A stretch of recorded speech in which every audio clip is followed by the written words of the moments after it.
Hello friends, welcome back to this channel. दोस्तों, इस video में हम बात करेंगे आर कॉम के ऊपर। जी हाँ, रिलायंस कम्युनिकेशन लिमिटेड के लिए। लेकिन उससे पहले आपसे दो रिक्वेस्ट करना चाहूँगा दोस्तों। हमेशा की तरह पहली रिक्वेस्ट कि अगर आप चैनल को फर्स्ट टाइम देख रहे हैं, सब्सक्राइब करके बेल आइकन को हिट कर लीजिए। और डीमेट अकाउंट के लिए या ट्रेडिंग अकाउंट के लिए डिस्क्रिप्शन बॉक्स में लिंक आपके लिए ड्रॉप किया गया है।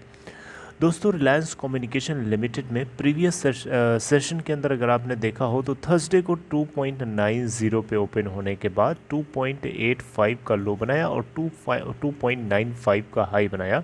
लोअर सर्किट 2.65 का लगा था और अपर सर्किट 3.15 का लगा था, लेकिन लोअर सर्किट के ऊपर नहीं बंद हुआ। 2.85 के ऊपर ओपन प्राइस से 5 पैसे नीचे।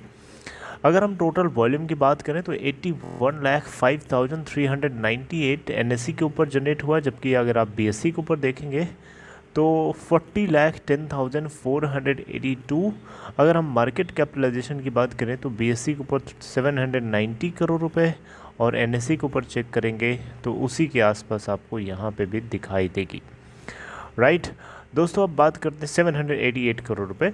ओके, चलिए बात करते हैं अब कुछ पॉइंट्स के ऊपर। देखिए दोस्तों, मैं आप लोगों से एक्सक्लूसिवली इस वीडियो के अंदर आर कॉम के प्राइस के लिए मैं बात करना चाहता हूँ। बेसिकली दोस्तों देखिए, काफ़ी आप लोगों में से ऐसे लोग हैं जो अभी भी 10 के ऊपर भी फंसे हुए हैं या 10 के आसपास भी अगर आप फंसे हैं तो मैं आप लोगों के लिए यहाँ पे इस वीडियो के अंदर कुछ पॉइंट्स रखना चाहूँगा। देखिए, पहली चीज़ तो ये दोस्तों कि आपका जो एवरेज प्राइस है वो 5 रुपीज़ के आसपास अगर है तो आप टाइटली होल्ड करिए, क्योंकि आने वाले टाइम में कुछ भी अगर ऐसी सिचुएशन होती, देखिए अभी कहाँ है ये, अभी 3 के लाइन के आसपास है और 3 के आसपास है, तो मतलब ये हुआ कि ये 3 से ऊपर नीचे फ्लक्चुएट करता हुआ आपको दिखाई दे सकता है।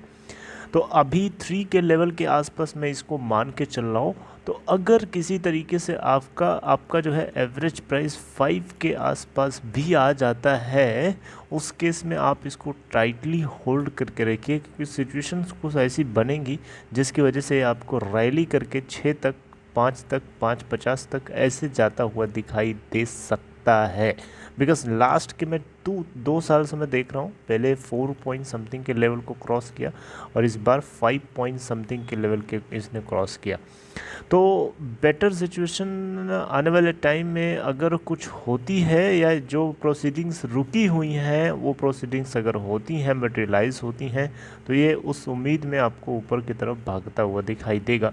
इसी उम्मीद में कि कुछ नया बिडर मिल जाए या नया इसको एक्वायरर मिल जाए जो इसको एक्वायर कर सके। रिलायंस जियो के होप जो है, क्योंकि आपको जियो को पता है ना, जियो एक आईपीओ के रूप में हो सकता है आगे ये लॉन्च करे, क्योंकि इसके ऊपर भी खबरें जो है पीछे उड़ी थी, लेकिन वो खबरें अभी ठंडी हो गई हैं क्योंकि अभी इस बीच में वो चीज़ नहीं हो रही है। लेकिन आने वाले टाइम में हो सकता है रिलायंस जियो एक आईपीओ के रूप में लेके आए, तो हो सकता है आर कॉम उससे कुछ ना कुछ इन्फ्लुएंस होकर के एक रैली शो करे।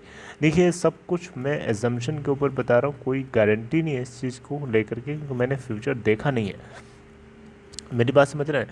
तो दोस्तों, यहाँ पे बस यही मैं आपसे बोलना चाहूँगा कि आपका एवरेज प्राइस 5 रुपीज़ के आसपास अगर है तो आप टाइटली बने रहिए, नहीं है तो अगर ये नीचे लुढ़कता है वैसे मौक़ों का तलाश करते रहिए, और नीचे अगर हो सकता है नीचे के नीचे लेवल्स पे तो आप जो है इसके अंदर एवरेजिंग कर सकते हैं, बट बहुत ही चालाकी से और थोड़े से अमाउंट के साथ। और रिस्क है, ये बात आप सोच करके ही करिएगा।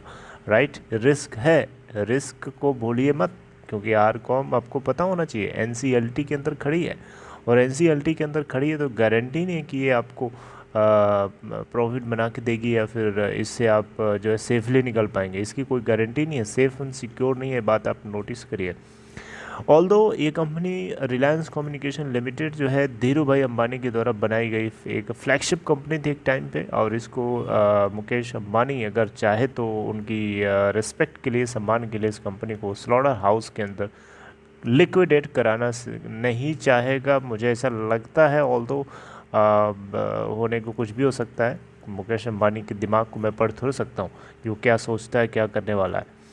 Are you getting my point? तो दोस्तों, यहाँ पे अगर आपका बाइंग प्राइस, अब आप मुझे कमेंट बॉक्स में बता सकते हैं दोस्तों, क्योंकि आप लोगों में से किसी ने 10 के आसपास का अपना बाइंग प्राइस बताया था, तो मुझे लगा कि जो है इस पॉइंट को जो है आप लोगों तक शेयर करना चाहिए। देखिए, अगर आपका लेवल 10 के अबव है तब भी मैं आपसे बोलूँगा कि आप मौके की तलाश में रहिए, और आपको अगर मौका मिलता है तो किसी भी तरीके से 5 के लेवल के आसपास ही आपको लेके आना होगा, राइट। अगर आप 15-20 के लेवल पे फंसे हैं तो उस केस में भी अगर आप ये सोचें कि ये 15 के लेवल के आसपास आ जाए तो ये बहुत ही स्पेकुलेटिव, हाईली स्पेकुलेटिव होगा, क्योंकि उसके ऊपर कमेंट करना बड़ा मुश्किल है। क्योंकि अब आलोक इंडस्ट्री जैसी सिचुएशन बन जाए तब तो फिर बात ही अलग है, सारी सब लोगों की प्रॉब्लम ही ख़त्म हो जाएगी आरकॉम के अंदर।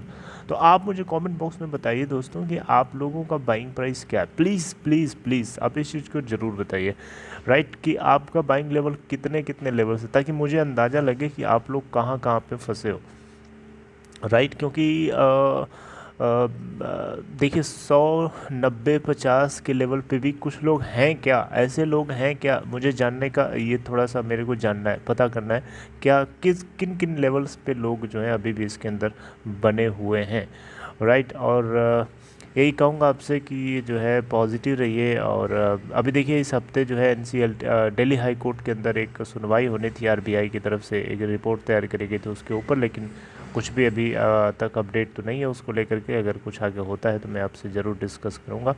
आरकॉम को लेकर के हम लोग आगे और भी बातें करेंगे। बस इतना इस वीडियो में दोस्तों। अगर आपको ये कंटेंट अच्छा लगा लाइक शेयर कर सकते हैं अगर आप चाहें तो, बाकी आपकी मर्ज़ी है। अपना ख्याल रखिएगा, टेक केयर।